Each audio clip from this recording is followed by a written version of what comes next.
In this series, we'll explore the backstory of Warcraft, starting from the first Warcraft games, right through to WoW. In 1994, the Warcraft universe was born. The first game to be released was called Warcraft, Orcs vs Humans, and with it came the First War. To cut a long story short, a dark portal to another world was opened, and orcs came flooding into the world of Azeroth. They burned the human capital of Stormwind, and the human refugees fled across the sea. It's an oversimplification of events, but yes. Now let's dig into some details. A magician called Medivh opened the portal to the Orcs' homeworld. Now, Gul'dan's horde will sweep across this world. On this other world, a race of orcs were fleeing their dying homeworld. Now this guy here is called Gul'dan, and he's a really powerful orc warlock. Now Gul'dan is a pretty important guy, and we'll be talking about him quite a bit through this series.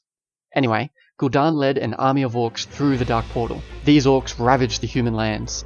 They destroyed human settlements as they went, and eventually they burned the city-nation of Stormwind to the ground. The survivors of Stormwind fled across the Great Sea to the kingdom of Lordaeron.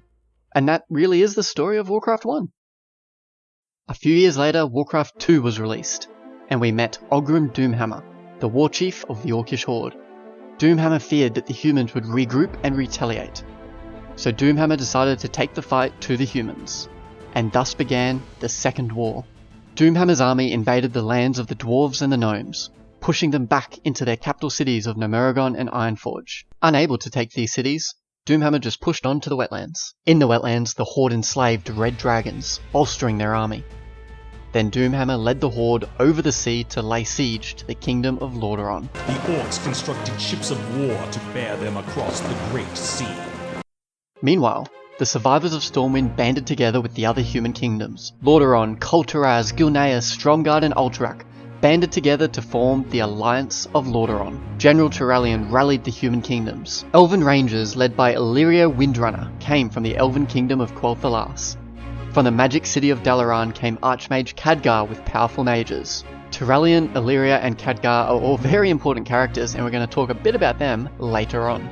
Doomhammer's forces were no match against the combined might of the newly formed alliance. Doomhammer retreated to the hinterlands. In the hinterlands, Doomhammer encountered the Amani trolls, who offered to help fight the humans, but only if the orcs first helped them to destroy the high elves of Quel'Thalas. So together they marched north to take on the elves. This probably wasn't a good strategic move because the alliance forces were right on their rear. Sylvanas Windrunner, the Ranger General of Silvermoon, led the elven defense. The High Elves retreated into Silvermoon and they shielded their city. To do this, they drew upon the power of the Sunwell, which is a well of limitless magical energy. So, Doomhammer was unable to take the city, and he led what remained of his forces in one last attempt against Lordaeron. Now, remember Gul'dan, the powerful warlock who initially opened the Dark Portal? Well, he was supposed to help destroy Lordaeron, but instead he went off on a journey searching for powerful artifacts and, well, died. I am dying. Now, because Gul'dan was so powerful, his actual skull became a powerful demonic artifact. So there you go. Anyway, the Alliance forces soon caught up with Doomhammer, and before long the Horde were in full retreat. It was here that the dwarves and the gnomes joined the Alliance and helped to push the Horde out of their lands. Eventually, the Orcs retreated back through the Dark Portal to their homeland, and Archmage Khadgar whipped out his staff and destroyed the Dark Portal. And that was the end of the Second War. So Stormwind City was rebuilt, and Netherguard Keep was constructed to allow Khadgar and his mages to monitor the Dark Portal, just in case it ever opened again. The Orcs who didn't manage to escape through the Dark Portal were hunted down and placed into internment camps. On the Orcs' homeworld, a bloke called Ner'zhul was the war chief of the Horde. Now the Orcs' homeworld was dying. It was not a good place to live. So Ner'zhul had a plan to open new portals to new worlds for the Orcs to conquer.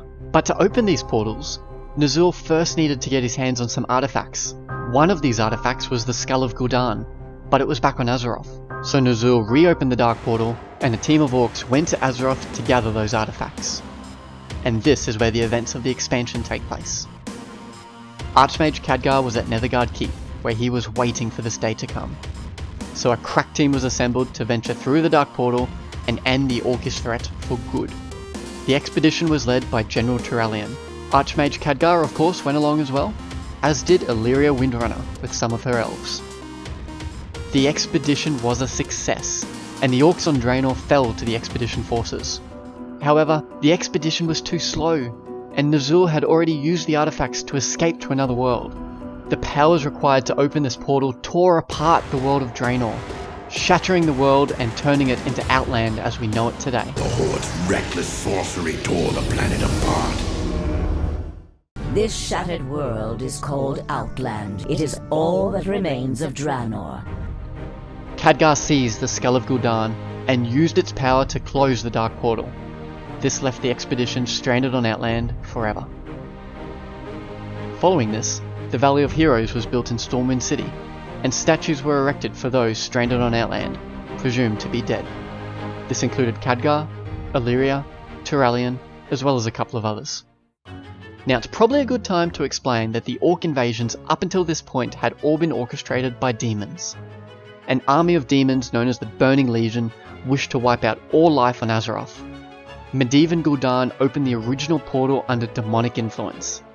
Now when Ner'zhul attempted to flee the planet of Draenor, he was captured by a demon lord. He was tortured and had his spirit bound to a suit of armour. This armour was imprisoned in a block of ice and was sent to Azeroth. Ner'zhul became the Lich King and was tasked with summoning a powerful demon lord into Azeroth.